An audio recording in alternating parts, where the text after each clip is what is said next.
ডিগ্রিচর বাসী যারা রয়েছেন তারা পর্যাপ্ত শেয়ার দিয়ে সবাইকে জানিয়ে দিন। এটা ওই পার গেছে, ওই পার দিয়ে তারা আনলোড করছে, আবার লোড করছে, লোড করার পর আবার রিপ্লাই এখানে আসছে। এখন আসার পরে আবার এই যে আমি এখানে ফেরিতে বসে রয়েছি, মাত্র 4টা গাড়ি। এখন তারা ফেরিতে গাড়ি না হইলে তারা ছাড়বো না। তো ওই পার আবার যেতে যেতে মনে করেন যে আমার প্রায় আরো আধা ঘন্টা লাগবে, প্রায় 1 ঘন্টা 20-30 মিনিট এখানের মতো লাগে। দর্শক, এই মুহূর্তে আমরা দাঁড়িয়ে আছি হচ্ছে ডিগ্রিচর ফেরিঘাট। এটা হচ্ছে বক্তবলী ইউনিয়নের মধ্যে পড়েছে, এটা ডিগ্রিচর। তো এই যে এখানে যে একটি ফেরি রয়েছে, আমরা জানি যে এখানে একটি ফেরি চালু রয়েছে। তারা বলছে যে একটি ফেরি এখানে যথেষ্ট নয়। কেন নয়? কারণ তারা বলছে একটি ফেরিতে আমাদের প্রচুর পরিমাণে সময় নষ্ট হয়। আমাদের এক একটা ফেরিতে যে এখন আমরা আসছি, আমাদের আধা ঘন্টা 1 ঘন্টা পর্যন্ত কিন্তু অপেক্ষা করতে হয় এই ফেরির জন্য।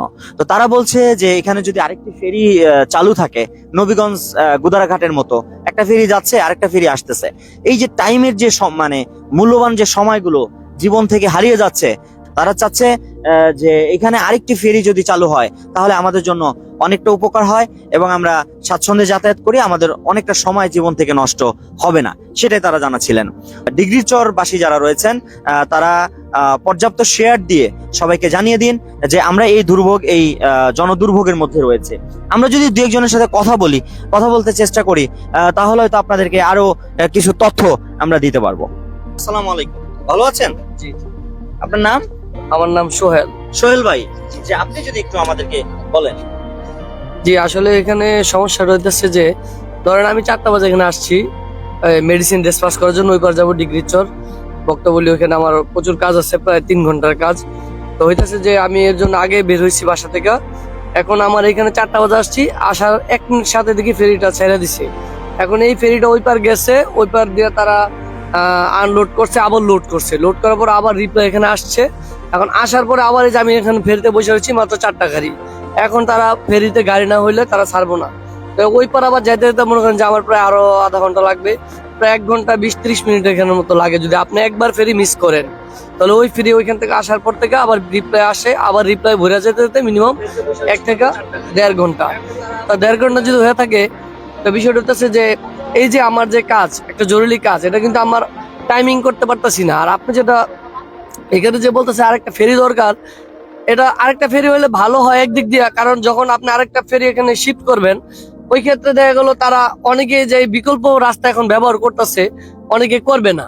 কারণ চিন্তা করবে এখানে অ্যাভেলেবল ফেরি আছে, যেমন আমার মতো ওষুধ কোম্পানির গাড়ি যারা জরুরি অবস্থায় আছে তারা কিন্তু এখানটা চলে আসবে। যেমন হাটখোলা থেকে নারায়ণগঞ্জের যে গাড়িগুলোর দিকে যায়, প্লাস যে আপনার ওই যে বক্তবলীর ওই পার গিয়ে যে বালুচর ওদিকে যে গাড়িগুলা মুন্সিগঞ্জ ব্যর্থ হয়ে যায়, ওই গাড়িগুলো কিন্তু অ্যাভেলেবল ওই ডিগ্রিচর ফেরিতে আসবো। বক্তবলীটা বিকল্প যারা এখন ব্যবহার করতেছে, পঞ্চবটি হইয়া ওই বক্তবলী মধ্যনগরে বালুচর যেগুলো যায়, ওইগুলো এখানটা আসবো। এবং আরেকটা ফেরি হইলে, এখন ফেরির জন্য অনেকেই এখানে আসে না, যে ফেরি পাবো না, 1.5 ঘন্টা দেরি হবে, অ্যাম্বুলেন্স গুলো ওইখানটায় জায়গা। যদি বিকল্প আরেকটা ফেরি হয় তাহলে আমার মনে হয় যে স্বাভাবিকভাবে গাড়ি স্বাভাবিক চলবে। জি, আমি 4টা বাজে আসছি, 4টা 2 না 5 মিনিটে জানি এখানে। তো অনেক একটা ফেরি মিস করছি, আবার এখানে এখন বাজে অলরেডি আপনার 4টা 45। এখন আরো 15 মিনিট পরে ফেরি ছাড়বে, তারপর চলে যাবে। কিংবা যে আমার পিছনে থাকবে এই ফেরিটা মিস করবো, ওনার একই সমস্যায় তৈরি হইব। তাহলে আজকের আমাদের ভিডিওর যে শিরোনাম যে আরেকটি ফেরি হলে ভালো হয়, সেটার সাথে আপনি কি একমত? হ্যাঁ, ভালো হয়। কারণ ফেরিটা হইলে হয় কি, অনেকে এখন বলতেছে যে গাড়ি নাই ফেরিতে দেরিতে ছাড়ে, কিন্তু তখন কিন্তু অ্যাভেলেবল গাড়ি হবে। কিন্তু এখন কিন্তু গাড়িটা হইতেছে না, যে দেরি হয় এই কারণে আসতেছে না অনেকে। ধন্যবাদ সোহেল ভাই আপনাকে। অনেকে এখানে দাবি করছেন মোটরসাইকেল আরোহী যারা এখানে অনেকক্ষণ অপেক্ষা করে দাঁড়িয়ে থাকতে থাকতে একটা পর্যায়ে গিয়ে কি হয়, সে ব্যাক করে চলে যায়। এখানকার যারা কর্তৃপক্ষ রয়েছে তারা বলে যে আরো দেরি হবে। তখন কিন্তু এটা ওই যে এই রাস্তাটা দিয়ে আমরা যদি একটু দেখাই, এটা দিয়ে বিকল্প আরেকটা যে নৌকা আছে, নৌকা সিস্টেম, এই যে নৌকা দিয়ে এইখানে হচ্ছে ট্রলার থাকে, সেই ট্রলার দিয়ে এক একটা মোটরসাইকেল 2 থেকে 3 জন ধরে উঠিয়ে তারপরে কিন্তু উঠিয়ে তারপরে যাওয়া হয়। অনেকটা জীবনের রিস্ক নিয়ে, মোটরসাইকেলেরও রিস্ক, জীবনেরও রিস্ক, হাত পা ভাঙতে পারে, যে কোনো অসুবিধা হতে পারে।